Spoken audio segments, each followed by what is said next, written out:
Hola, ¿qué tal? Soy Felipe y quiero darte las gracias por conectarte con nosotros. Estoy feliz de poder bendecir tu vida y de que nuestros mensajes puedan llegar a tu corazón, que puedan ayudar en algo en tu proceso de crecimiento espiritual y de fortalecer tu vida de fe. Este mensaje de ninguna manera pretende reemplazar las dinámicas que tú debes tener como miembro del cuerpo de Cristo. Espero que tengas un lugar en el que te congregues y llames tu iglesia y tengas un pastor a quien le rindas cuentas y con quien puedas compartir la vida de Cristo. La vida en comunidad es el mejor regalo que Jesús nos pudo haber regalado, así que estos videos, estos mensajes que dejamos disponibles para que todos puedan verlos a través de los canales digitales, deben ser solamente un suplemento a tu vida espiritual y en ningún momento reemplazar lo que es ser parte de la iglesia de Cristo.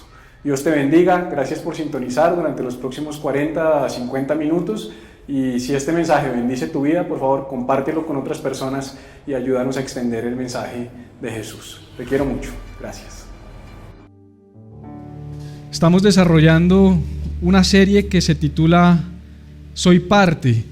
Será una serie que durará todo el mes de noviembre, empezó la semana pasada con lo que significa ser parte de la iglesia de Jesús.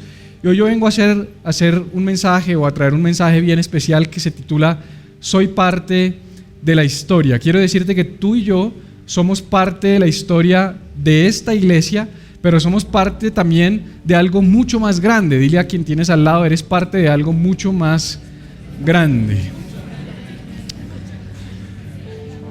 Ahora, tal vez tú estás hoy con nosotros por primera vez o llegaste en este último mes a ser parte de Iglesia Viva y digas, yo no soy parte de la historia de Iglesia Viva, y quiero decirte que sí eres parte de la historia de Iglesia Viva y te voy a explicar por qué. Pero quiero empezar por hablar acerca de una realidad, es que la iglesia de Jesús, la iglesia de Jesucristo, la eclesia está edificada sobre una promesa. Tu vida, mi vida y la vida de esta iglesia, por la historia de la humanidad, todas las iglesias o la iglesia universal, hemos estado edificados sobre una promesa. ¿Cuál promesa? Una promesa que le entregó Jesús a sus discípulos. El texto que voy a leer a continuación se sitúa en un lugar que se conoce como Cesarea de Filipo. Cesarea de Filipo también hoy es conocido como Pania o Bania. Era un lugar donde había muchos altares de adoración, un lugar bien importante y bien icónico, donde había altares de adoración del Imperio Romano al César, pero también donde había unos templos paganos, parte del legado que había dejado el Imperio griego en el mundo occidental y en el mundo antiguo conocido. Y en ese tiempo Jesús se sitúa en ese lugar donde había mucha adoración, donde había templos a muchos dioses, y hace una pregunta fundamental a sus discípulos. Básicamente lo que él les dice es: ¿quién está diciendo la gente que soy yo? ¿Y quién dicen ustedes que soy yo? Y entonces vamos a ver lo que va a suceder a continuación, pero quiero que notes la respuesta que surge del corazón de uno de los discípulos, que es el apóstol Pedro. Entonces dice así, Mateo 16 del 13 en adelante, dice lo siguiente, dice: viniendo Jesús a la región de Cesarea de Filipo, preguntó a sus discípulos diciendo: ¿quién dicen los hombres que es el Hijo del Hombre? Ellos dijeron: unos Juan el Bautista, otros Elías, otros Jeremías o alguno de los profetas. Una importante respuesta. Eres un hombre importante para la gente, tan importante que te comparan con los más grandes profetas de la historia del pueblo judío. Y después él dice y les dijo: ¿y vosotros quién decís que soy yo? Ahora, no voy a predicar de esto hoy, pero qué importante que Jesús dice primero quién dice la gente y después dice quién dices tú. Porque a veces no importa lo que diga la gente, lo que importa es lo que digas tú. Porque la fe es personal, es importante lo que yo crea como individuo, no lo que crean los demás. Y Jesús dice: ahora me interesa saber ustedes, ¿qué dicen? ¿Quién dicen ustedes que soy yo? Y respondiendo Simón Pedro le dijo: tú eres el Cristo, el Hijo del Dios viviente. Entonces le respondió Jesús: bienaventurado eres Simón, hijo de Jonás, porque no te lo reveló carne ni sangre, sino mi Padre que está en los cielos. La Biblia dice que nadie puede declarar que Jesús es Dios si no está lleno del Espíritu Santo. Esa revelación vino directamente del Padre. Yo también te digo, y aquí es donde me quiero centrar, que tú eres Pedro, y sobre esta roca, diga roca, edificaré mi eclesia, y las puertas del Hades no prevalecerán contra ella. Te dije que la iglesia o la eclesia está edificada sobre una promesa. Esa promesa la encontramos en este lugar. Jesús está diciendo: Pedro, sobre esta roca. ¿Sobre cuál roca? Es la pregunta que muchos se hacen. ¿Cuál es la roca de la que está hablando Jesús? Ahorita vamos a hablar un poquito de eso. Él dice: sobre esta roca yo edificaré mi iglesia. Jesús dice que la iglesia es de Él y que Él la edificará. Y dice: las puertas del Hades no prevalecerán contra ella. Y continúa diciendo: a ti te daré las llaves del reino de los cielos, y todo lo que atares en la tierra será atado en los cielos, y todo lo que desatares en la tierra será desatado en los cielos. Muchas personas se preguntan por qué es tan importante ser parte de la iglesia de Cristo, porque la única institución que existe en este universo que tiene el poder de abrir el cielo o de cerrar el cielo es la iglesia. No hay otra, es lo que dice Jesús. A ti te las daré, o sea, sobre esta roca edificaré mi eclesía, y a ti te daré las llaves para la bendición, a ti te daré las llaves para atar y desatar, a ti te daré el poder para que cosas grandes sucedan en tu vida y en la vida de las personas que hacen parte de la iglesia. La iglesia es la única institución que Jesús prometió edificar en esta tierra. No hay otra. Tú lees este libro de principio a fin y te vas a dar cuenta que no hay otra institución, no existe otra institución de la cual Jesús haya dicho: es mi institución y yo mismo la edificaré. No hay otra institución. Ahora, muchas personas dicen: la iglesia no es una institución. Sí, la iglesia sí es una institución. Es una institución de Dios. Dios instituyó la iglesia por medio de Jesús. Jesús vino a esta tierra a instituir, a establecer, a poner el fundamento de la iglesia. Y la palabra iglesia es la palabra griega eclesía. Eclesía quiere decir congregación de personas. La iglesia no es un edificio. La iglesia no es una organización. La iglesia no es una empresa. La iglesia es una institución, un fundamento que Jesús puso, que se edifica por Él mismo, compuesto por personas de toda lengua, de toda raza y de toda tribu y nación, como dice la Biblia y como veremos en el libro del Apocalipsis, que de toda lengua, de toda raza, de toda tribu y de toda nación vendremos a adorarle. La iglesia es lo más parecido al cielo, porque en la iglesia venimos todo tipo de personas alrededor de Jesús. Y Jesús dice: es mi eclesía, me pertenece a mí, es mía. Me llama mucho la atención que Jesús es claro: sobre esta roca yo edificaré mi eclesia. Y fíjate que vemos cosas importantes en esa promesa. Las puertas del Hades no prevalecerán. A mí me llama mucho la atención que la iglesia muchas veces toma una postura de defensa, donde nos encerramos en nuestras cuatro paredes y decimos: reprendemos al diablo, diablo, te vas de la iglesia, te vas de este lugar. Pero fíjate que el cuadro bíblico, el cuadro de Jesús, es la iglesia avanzando, el Hades retrocediendo. Pero nosotros nos metimos para que el infierno no avance. Nuestra labor no es defensiva, nuestra labor es ofensiva. La iglesia no está llamada a encerrarse y a prevenir que el mundo y que el sistema del mundo y que el diablo y que el mundo espiritual que nos es contrario no entre a nuestra iglesia, sino que nosotros estamos llamados a cada vez quitarle más terreno en el mundo que vivimos al Hades. Y dice la Biblia que las puertas, en realidad la palabra correcta, la mejor traducción para esta palabra puertas, sería los cercos. Los cercos del Hades no prevalecerán contra la iglesia. ¿Qué quiere decir eso? Que cada vez que un hijo de Dios allá afuera da un paso, el Hades tiene que retroceder, porque la promesa de Jesús fue esa.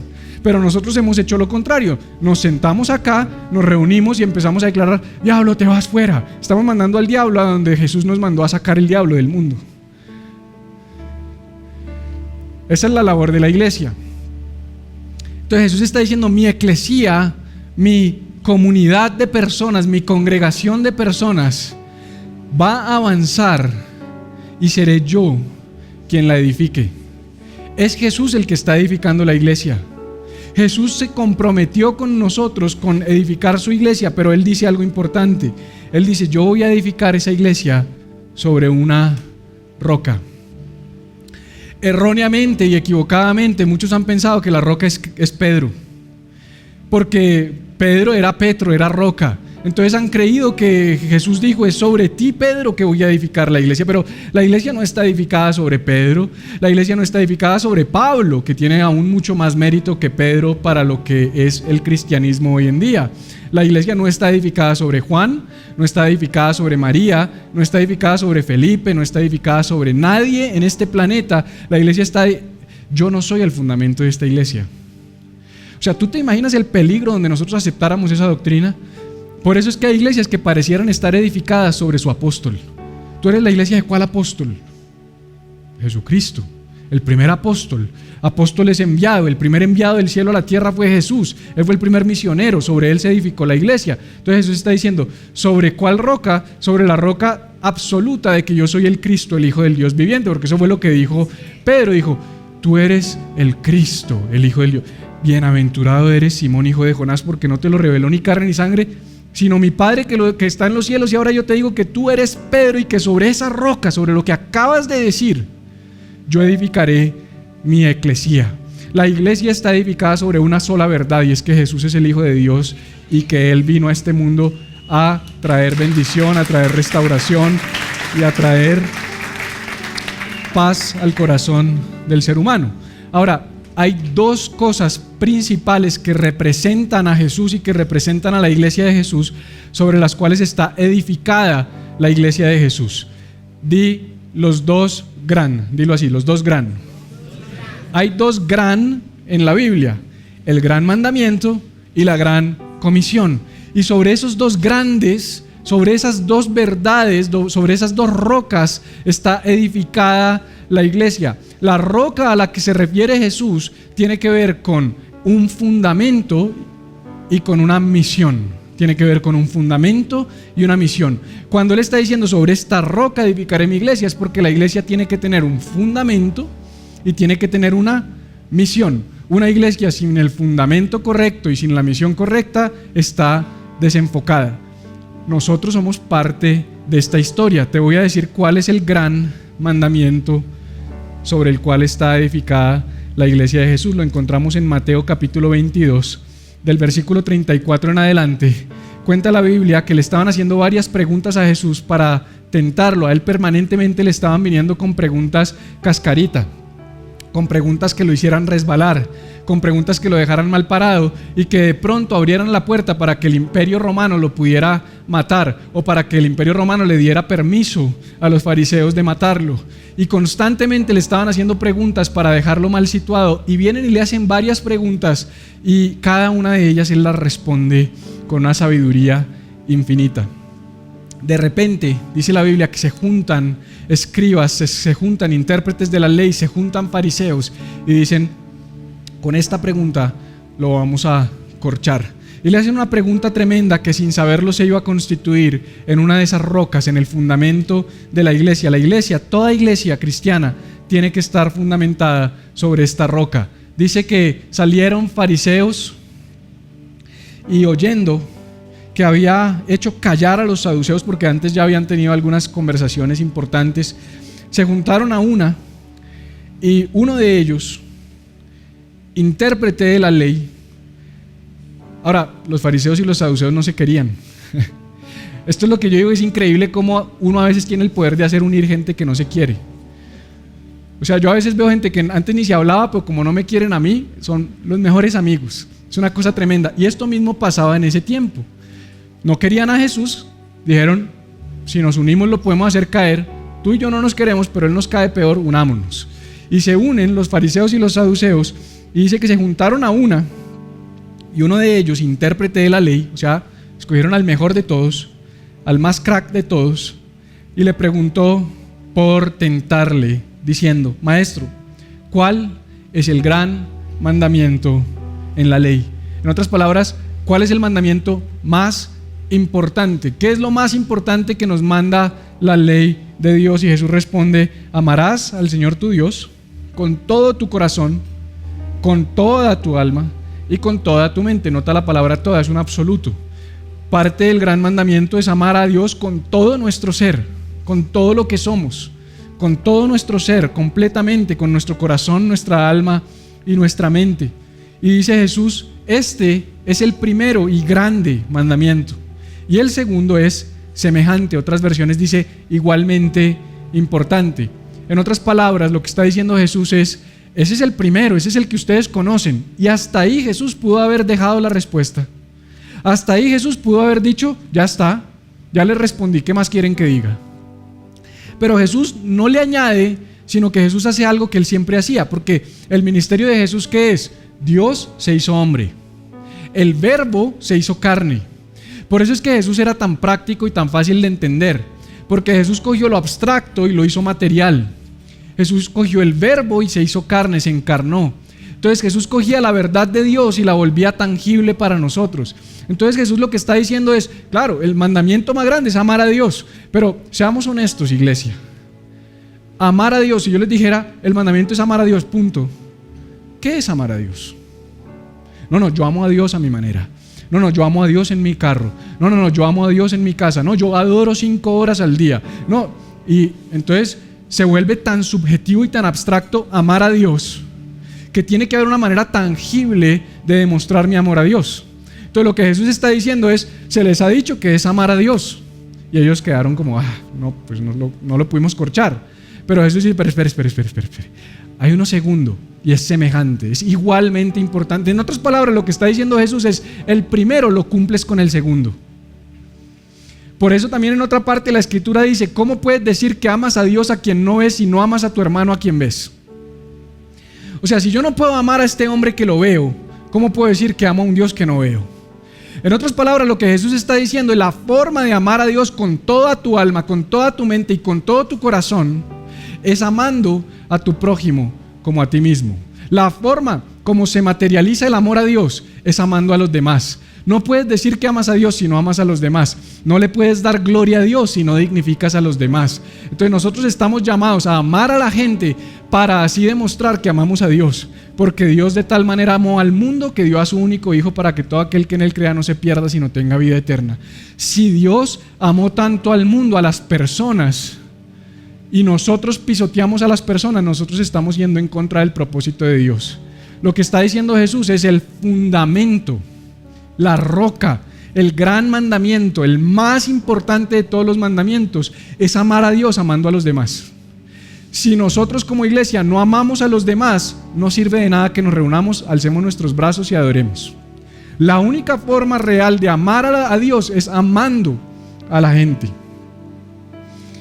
amando a las personas. Y Jesús es muy inteligente, demasiado sabio, porque en lugar de tener que decir cómo se materializa ese amor a los demás, Él pone un estándar muy sencillo: como a ti mismo. O sea, como Él sabe que si hay algo que los seres humanos somos, es amadores de nosotros mismos, porque la Biblia dice que en los últimos tiempos habrá personas amadoras de sí misma más que de Dios. Lo que está diciendo Jesús es: tienes que pelear con amarte más a ti que amar a los demás. Amar a Dios es amar a los demás como a ti mismo. Si tú solo te amas a ti, no estás amando a Dios. En otras palabras, Jesús está diciendo: te la pongo fácil, no te voy a poner reglas. Porque tú sabes que los judíos tenían 613 mandamientos. Los 10 mandamientos, ellos los abrieron en 613 mandamientos, 365 nos para cada día del año, 248 sís, uno para cada parte del cuerpo como ellos la conocían hasta ese tiempo. O sea, ¿más religioso para dónde? Un no para cada día del año, un sí para cada parte de tu cuerpo. Y esa era la ley. 10 mandamientos extrapolados a 613. Y lo que le estaban diciendo es: de todos esos, ¿cuál es el más importante? Jesús dijo: ninguno. Solo hay uno: ama a Dios amando a los demás. Y a los demás ámalos como a ti mismo. Esa es la medida. De ahí, dice Él, de estos dos, de amar a Dios. Él no dice del primero, Él dice de los dos combinados. De amar a Dios amando a la gente, depende toda, no una parte, no un pedacito, toda su ley. Además, fíjate que ellos le hicieron una pregunta: maestro, ¿cuál es el mandamiento más importante de qué? De la ley. Y Jesús les dio ñapa. Y por si fuera poco, los profetas. O sea, Jesús dice: esto resuelve todos los problemas de la humanidad. Todo lo que los profetas hablaron, todo lo que la ley dice, se resume en 2 cosas: ama a Dios, amando a tu prójimo. Ama a Dios amando a tu prójimo. Cuanto más ames a los demás, más amas a Dios. Cuanto más ames a los demás, más Dios siente que lo amas. O sea, esto es tremendo porque esto cambia el paradigma y la forma como nos relacionamos con Dios. Dios, yo te amo, yo te alabo, yo te exalto. Voy en el carro gritando, alabando, adorando, y nada de eso está mal. Pero si cuando empiezas a interactuar con otros te vuelves un monstruo, si te transformas, si no eres capaz de amar a otros como a ti mismo, no estamos amando a Dios. Entonces el fundamento, dice Jesús, el piso, el fundamento de la roca, el fundamento del ministerio de Jesús es el amor a Dios por medio de amar a los demás. Ese es el fundamento, ese es el piso. Pero no se quedó ahí. Jesús, además de dar un gran mandamiento, que es el piso y el fundamento, en otras palabras, la iglesia tiene que estar edificada sobre el amor a los demás, es lo que te estoy queriendo decir. El piso de la iglesia, el piso no de Iglesia Viva, yo no te estoy hablando de Iglesia Viva, yo te estoy hablando de toda iglesia en el planeta, debería tener como único fundamento el amor. No más, el amor. ¿Pero cómo? Como a ti mismo. O sea, si tú te amas poquito, no importa, pero así ama a los otros. Esa es la medida. Porque yo puedo decir, yo amo más que tú, pero puede que no. Porque puede que tu mayor amor sea una miseria al lado del amor propio que te tienes. Y de pronto yo tengo problemas de autoestima, pero a ese nivel amo mucho a los demás. ¿Ves? Entonces no es absoluto, es relativo. ¿Es relativo a qué? A la capacidad que tú tienes de amarte a ti mismo. Por eso es que también en Iglesia Viva nos interesa tanto trabajar en el amor propio, en ponerlo en el nivel correcto, porque hemos entendido que si tú no te amas a ti mismo no vas a poder amar a nadie. Por eso Pablo en Efesios dijo, el que ama a su esposa, a sí mismo se ama. En otras palabras, un hombre que no ama a su esposa no se ama a sí mismo, es lo que está diciendo Pablo, porque es el mismo concepto. Tú vas a poder amar a otros en la medida en que te ames a ti mismo. Si estás mal en tu corazón, no vas a poder amar a los demás. Entonces, no solo el fundamento de la iglesia es el amor, sino que la misión de la iglesia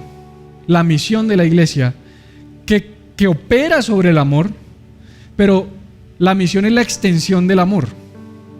El fundamento es el amor, la misión es la extensión de ese amor. ¿Qué hago con ese fundamento? Lo extiendo. Entonces, más adelante, unos capítulos más adelante, en Mateo 28, tú te vas a encontrar con las últimas palabras de Jesús encarnado.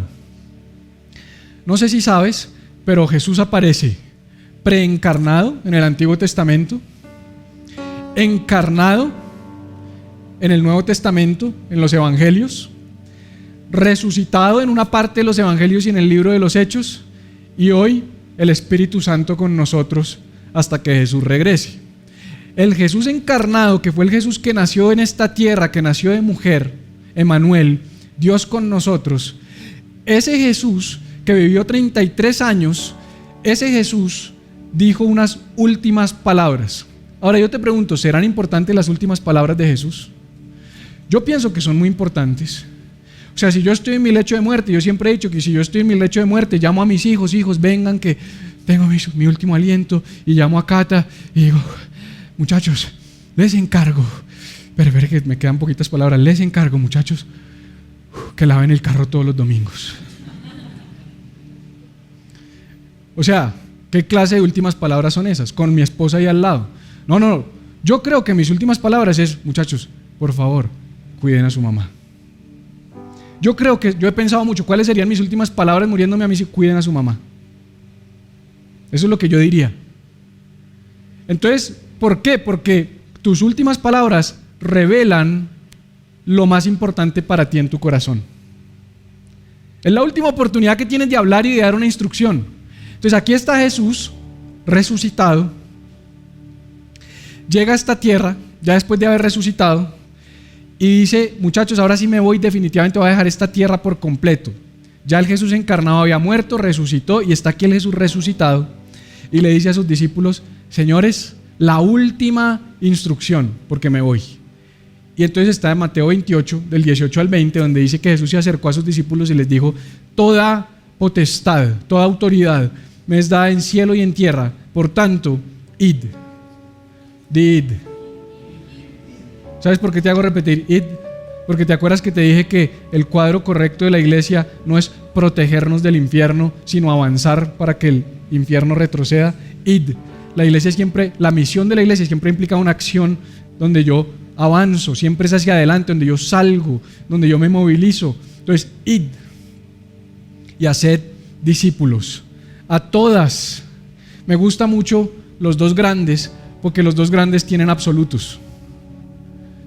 En el gran mandamiento en Mateo 22, ama al Señor tu Dios con todo tu corazón, con toda tu alma, con toda tu mente. Acá está diciendo: ve y haz discípulos a todas.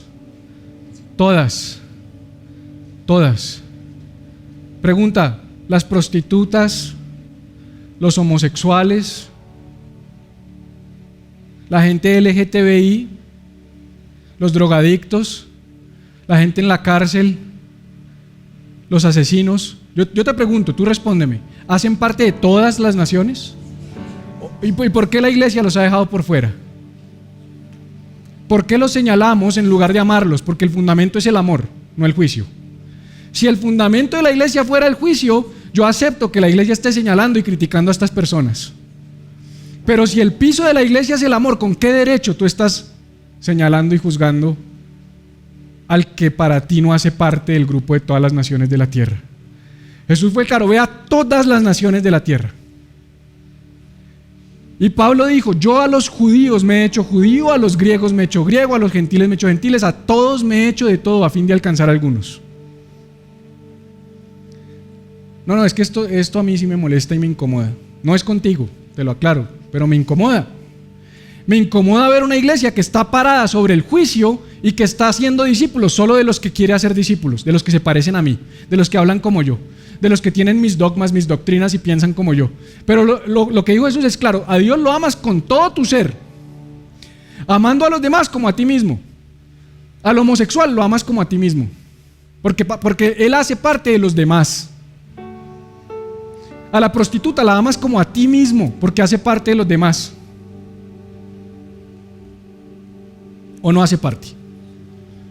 Hace parte, son seres humanos. Jesús murió por personas. No importa su credo. Gente de toda tribu, lengua, raza y nación. Ese es el cuadro del cielo. En el cielo te vas a llevar muchas sorpresas, si es que llegas. No, de verdad. Porque van a llegar los que menos tú crees. Entonces el fundamento del amor de la iglesia es amor a todo el mundo y predicarle a todo el mundo con amor. Porque Pablo dijo en Efesios: hablando la verdad en amor, no en juicio. Deja de usar las redes sociales para hablar con juicio. Empecemos a hablar con amor. Empecemos a extender el amor de Jesús cuando predicamos. Porque Dios se ganó al mundo con amor, dando su vida por nosotros. Ese pecador, entre comillas, porque tú también eres, ese pecador que tú señalas, Jesús murió por él. Jesús derramó su sangre por él. Esa persona que tú cuestionas y rechazas, de la que te burlas, murió Jesús por esa persona. Entonces Jesús lo que está diciendo es: hay que ir a ser discípulos a todas las naciones, y a todas hay que bautizarlas en el nombre del Padre, del Hijo y del Espíritu Santo, enseñándoles que guarden todas las cosas que os he mandado. Pregunta: ¿cuáles son todas las cosas que Jesús mandó? Amar a Dios y amar al prójimo. Es que la Biblia es fácil. No te tienes que enredar. Pastor, ¿cuándo vamos a ser discipulado de escatología? No, Jesús me mandó a enseñar todo lo que Él mandó. Y Él mandó a amar a Dios como a ti mismo. Perdón, al prójimo como a ti mismo. Y así amas a Dios. Si yo le enseño a la gente a amar a los demás como a sí mismos, estoy cumpliendo toda la ley y los profetas. Más que iglesias que están enseñando, mejor dicho, hasta las tablas de la ley en reversa. Y a mí me encanta la palabra. Y me encanta enseñar. Y tú me ves aquí haciendo discipulado y haciéndote estudio de Romanos y hablándote de Santiago, y te lo voy a seguir haciendo siempre. Pero si perdemos de vista lo más importante, que es el amor, venimos a ser como címbalo que retiñe y metal que resuena, dijo el apóstol Pablo en 1 Corintios 13. Nuestro llamado como iglesia es hacer una iglesia que ame a todo el mundo y que le predique a todo el mundo con amor, y que todo el mundo conozca el mensaje de Jesús.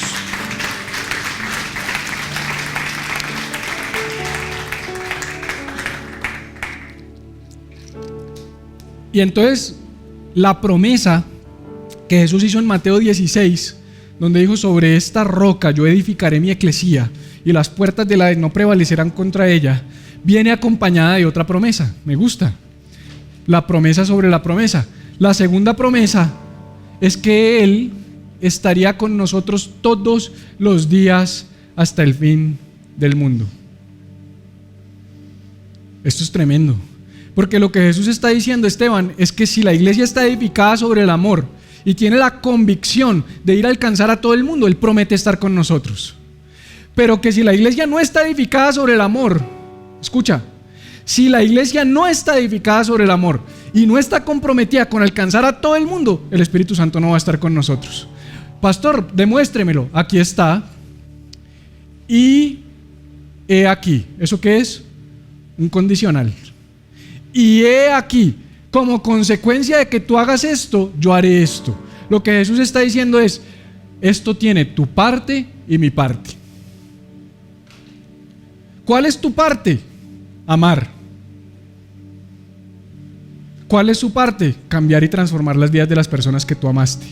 Tu parte no es transformar ni cambiar a nadie. Mi parte no es cambiar ni transformar a nadie. Mi parte es extender el amor y enseñar el amor. Jesús es el que cambia y el que transforma. Es el único que ha cambiado mi corazón y el que ha cambiado mi vida.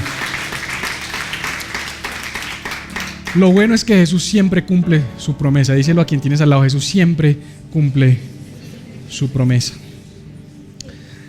Esto es bien hermoso porque hay dos promesas.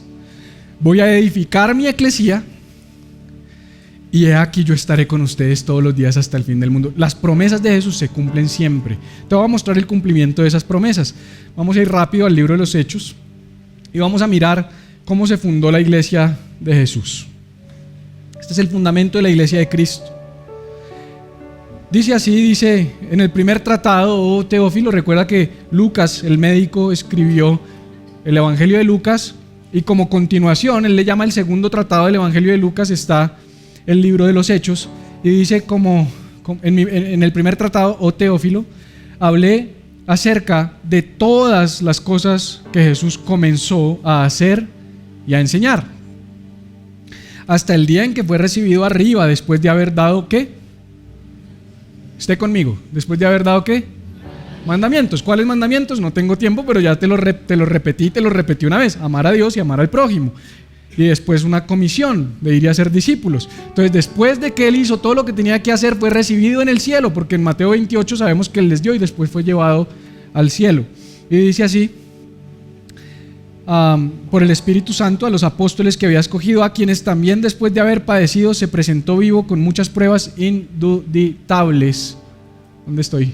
Apareciéndoles durante 40 días y hablándoles acerca del reino de Dios. Aquí en ese pedacito le apareció a Santiago, de quien hablamos. ¿Te acuerdas? A Jacobo, en 1 Corintios capítulo 15 dice Pablo que se le apareció a más de 500 testigos a la vez después de haberse le aparecido a Jacobo. Y sigue diciendo: y estando juntos les mandó, diga juntos, estando juntos les mandó que no se fueran de Jerusalén, sino que esperasen la promesa del Padre, la cual les dijo: oísteis de mí. Porque Juan ciertamente bautizó con agua, mas vosotros seréis bautizados con el Espíritu Santo dentro de no muchos días. Entonces lo que está pasando aquí es que Lucas está recordando o sintetizando todo lo que hizo Jesús. Y está diciendo, Jesús les dijo: no se vayan de Jerusalén hasta que reciban el Espíritu Santo, hasta que reciban la promesa. Pero, diga pero recibiréis poder, dunamis, es esa palabra poder, cuando haya venido sobre vosotros el Espíritu Santo, y, nota el y, me seréis testigos. En otras palabras, una persona que no ama y que no ha recibido el Espíritu Santo no puede ser testigo. Por eso yo veo mucha gente hablando de Jesús, pero no es testigo de Jesús. Una cosa es hablar de Jesús, otra cosa es ser testigo de Jesús. Por eso Jesús les dijo: muchachos, esperen a que llegue el Espíritu Santo. Si ustedes no esperan, la van a embarrar. Si ustedes no esperan, van a salir a predicar en sus fuerzas. Pero si ustedes esperan y lo reciben, entonces Él les va a ayudar a hacerlo de una mejor manera. Y cuando recibimos el Espíritu Santo, dice Jesús: me seréis testigos en Jerusalén, en Judea, en Samaria y hasta en lo último de la tierra. No tengo tiempo para hablar de esto, pero déjame te lo enumero. Jerusalén, tu casa. Ellos vivían en Jerusalén. Tu entorno inmediato. Y es en este orden: pastor, yo recibí a Cristo y Dios me dijo que me iba a llevar a las naciones. Bueno, las naciones primero empiezan por Jerusalén, papá. Primero sé testigo en tu casa, con tu hermano, con tu papá, con tu primo, con tu perro, con tus tíos, y después piensa en que te lleve a las naciones.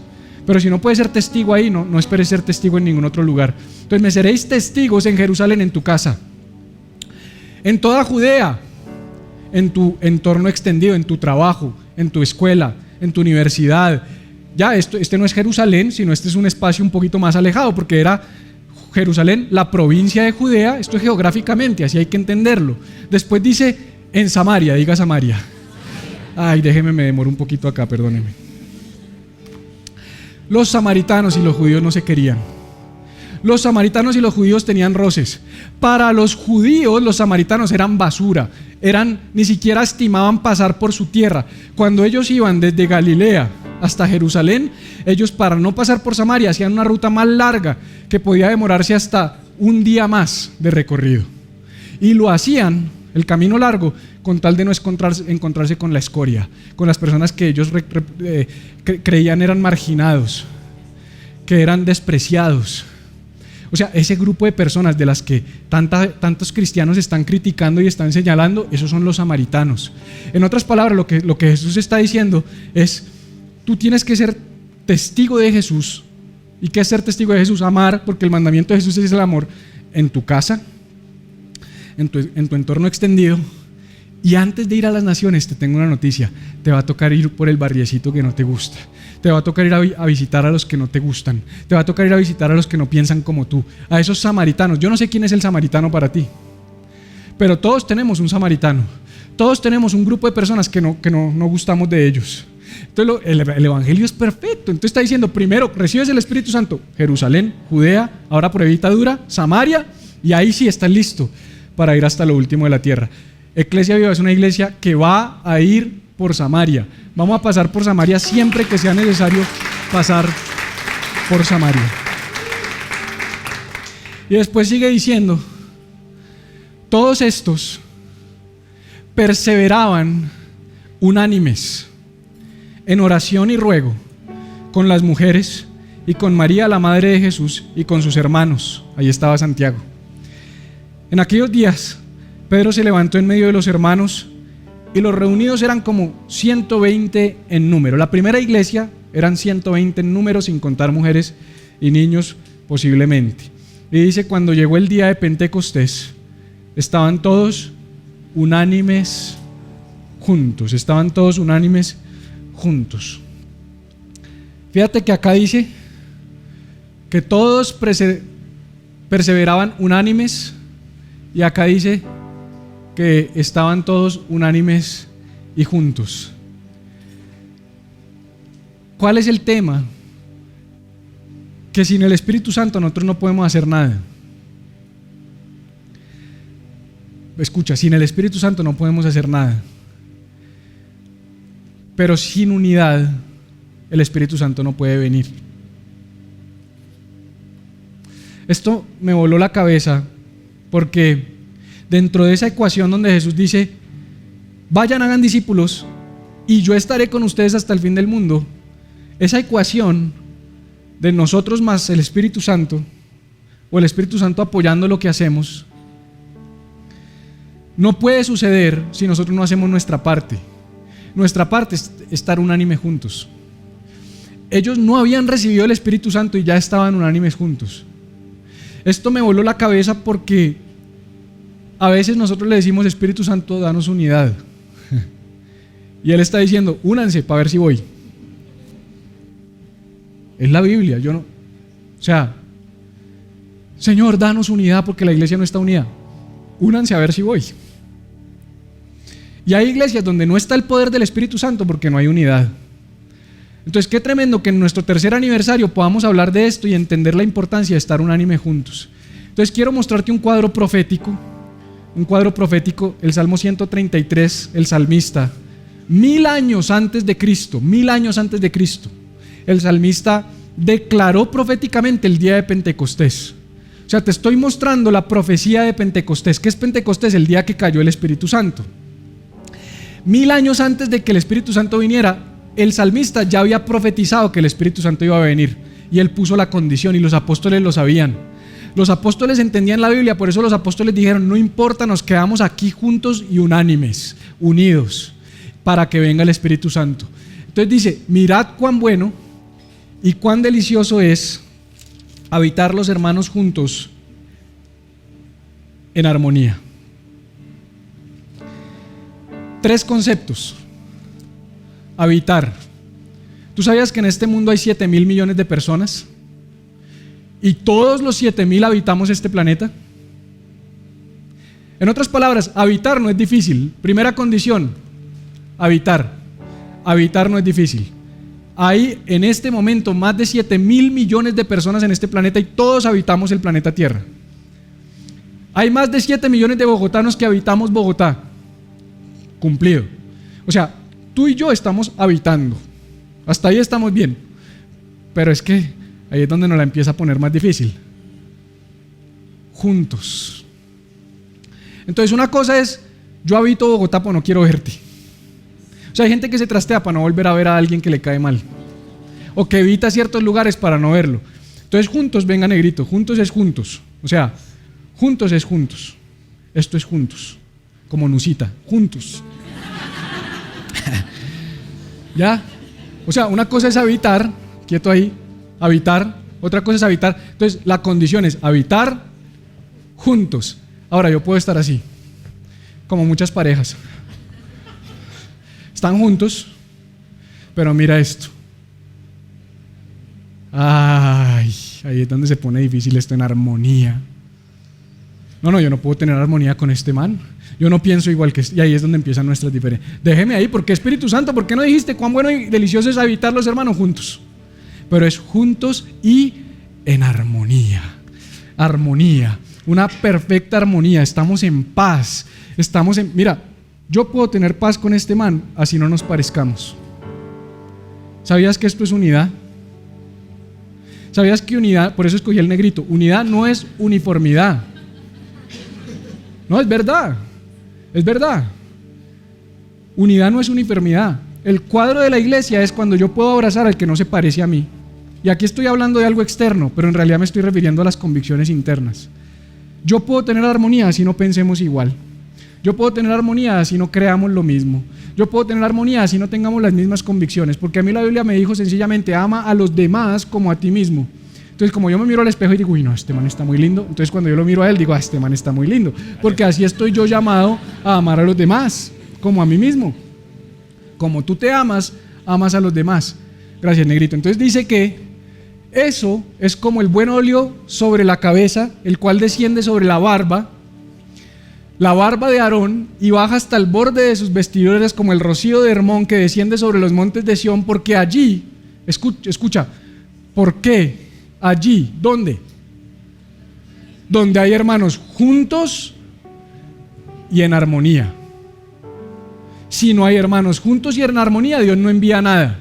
Pero allí, donde hay hermanos juntos y en armonía, envía a Dios bendición y vida eterna. Él envía a su Espíritu Santo. Entonces, el cuadro profético del día de Pentecostés está aquí. Cuando ustedes estén juntos y unidos, yo voy a enviar mi Espíritu Santo para que descienda sobre ustedes y ahí haya bendición y vida eterna.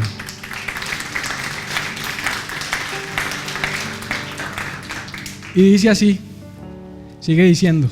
Te estoy leyendo los hechos, me salté unos pedazos por tiempo, pero tú lo puedes leer en tu casa, todo el 1 y todo el 2.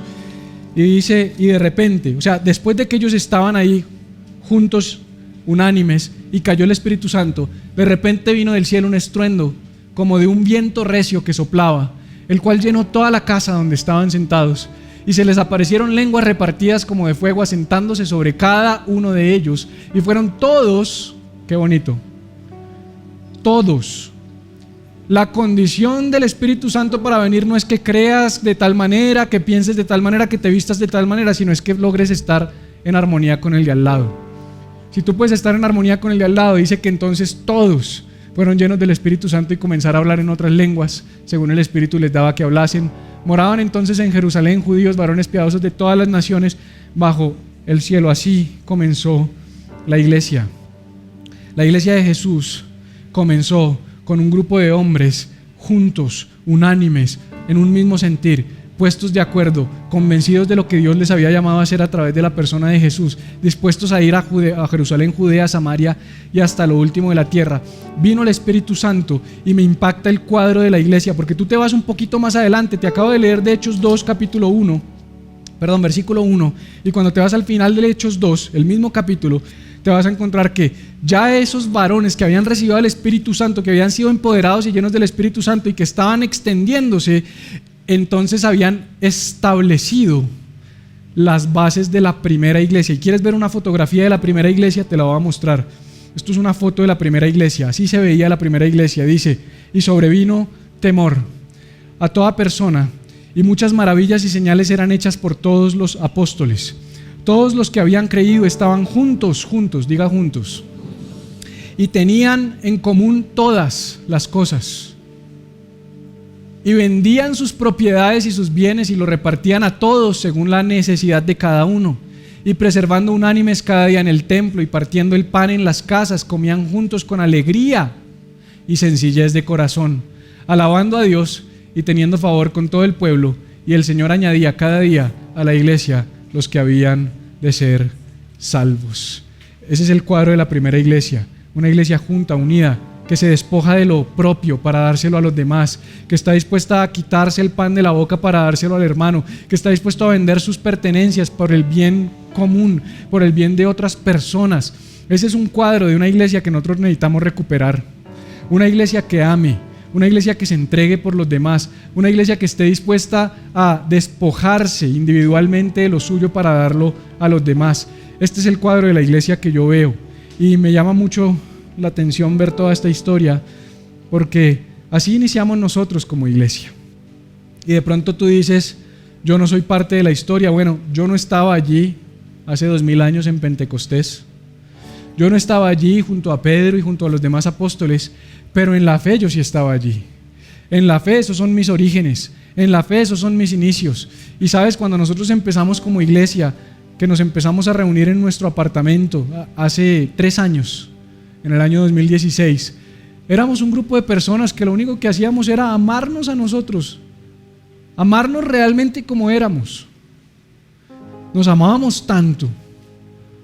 Algunos de ustedes están en esa foto, pero todos ustedes están ahí en nuestro corazón y en el corazón del Espíritu Santo. Y nos amábamos tanto, y era tan bonito lo que sucedía cada semana, lo que Dios hacía cada semana. Y Él fue añadiendo. ¿Cómo? Me preguntan, estuve la semana pasada, hablé con varios pastores: pastor, cuénteme cómo hizo, cómo hace para tener una iglesia así en 3 años. Yo no hice nada. Nosotros creamos una plataforma de amor, no más. Lo único que hemos hecho en Iglesia Viva es crear una plataforma de amor, una iglesia de amor. El fundamento de esta iglesia es el amor. Nos hemos amado unos a otros. Hemos cometido toda clase de errores, hemos hecho todas las brutalidades, hemos hecho todas las bestialidades, nos hemos equivocado hartísimo, pero por la gracia de Dios seguimos creciendo. ¿Por qué seguimos creciendo? Porque Él añade cada día a los que han de ser salvos. ¿Por qué? Porque nosotros estamos comprometidos con ser esa roca de amor y que tiene la visión de alcanzar a todo el mundo. Por eso es que en Iglesia Viva tenemos algunas cosas no negociables. Y ya con esto yo cierro. Lo primero es que en Iglesia Viva comprendemos que Iglesia Viva es de Jesús. Porque Él dijo: sobre esta roca edificaré. Tenemos que cambiar nuestro lenguaje. ¿Y tú a la iglesia de qué pastor vas? De ninguno, esa iglesia no es del pastor. Así es que tienes que responder si te preguntan, porque así hablamos los cristianos. ¿Y tú vas a la iglesia de cuál apóstol? De Jesucristo, el fundamento de la iglesia. Si dejáramos de hablar como hablamos, habría menos división entre la iglesia, porque nos hemos dividido. Pero decimos, no, ¿cuál? ¿De quién? De nadie. Somos la iglesia de Jesús, punto. Que por logística nos reunimos aquí en esta dirección y otros en la de enfrente y otros en la de atrás, es otro cuento. Pero somos parte de la misma iglesia y la iglesia es de Jesús, le pertenece a Jesús. Iglesia Viva le pertenece a Jesús. No me he cansado de decirlo desde el día 1. Y una vez alguien me dijo, quiero oírlo diciendo eso cuando sea una iglesia grande y tenga cosas. Porque claro, decir que Iglesia Viva es de Jesús acá, pues es fácil. Iglesia Viva es de Jesús. Y muchos decían, ¿y qué es Iglesia Viva? Hoy hay algo para mostrar. Hoy hay algo que se ve. Hoy tenemos equipos, hoy tenemos cosas, hoy tenemos dinero aquí invertido. Entonces el corazón del hombre empieza a decir, ay, es de Jesús, pero Jesús, el sonido es mío. Es de Jesús, pero el computador es mío. No, Iglesia Viva es de Jesús. Esta comunidad le pertenece a Jesús. Tu vida le pertenece a Jesús, no a mí. Tu vida es propiedad de Jesús. Todo lo que tenemos aquí es de Jesús, le pertenece a Jesús. Iglesia Viva le pertenece a Jesús. 2, estamos sobre la roca, con todo lo que eso implica. No nos vamos a salir de ese mandamiento y de esa comisión. Vamos a ser fieles, a ser una iglesia fundamentada sobre el amor y comprometida con alcanzar a todo el que no conoce de Jesús, sin importar quién sea y cómo se vea. El Espíritu Santo es el único no negociable.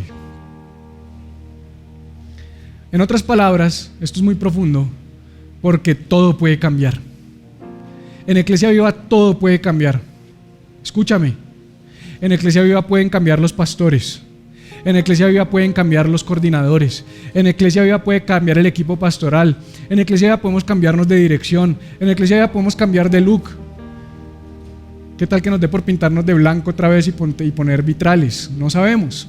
Todo puede cambiar, pero el único que no es negociable es el Espíritu Santo. Él va a estar con nosotros todos los días hasta el fin del mundo y vamos a procurar que eso sea así siempre y lo vamos a cuidar celosamente. El día que aquí no esté el Espíritu Santo nos preocupamos.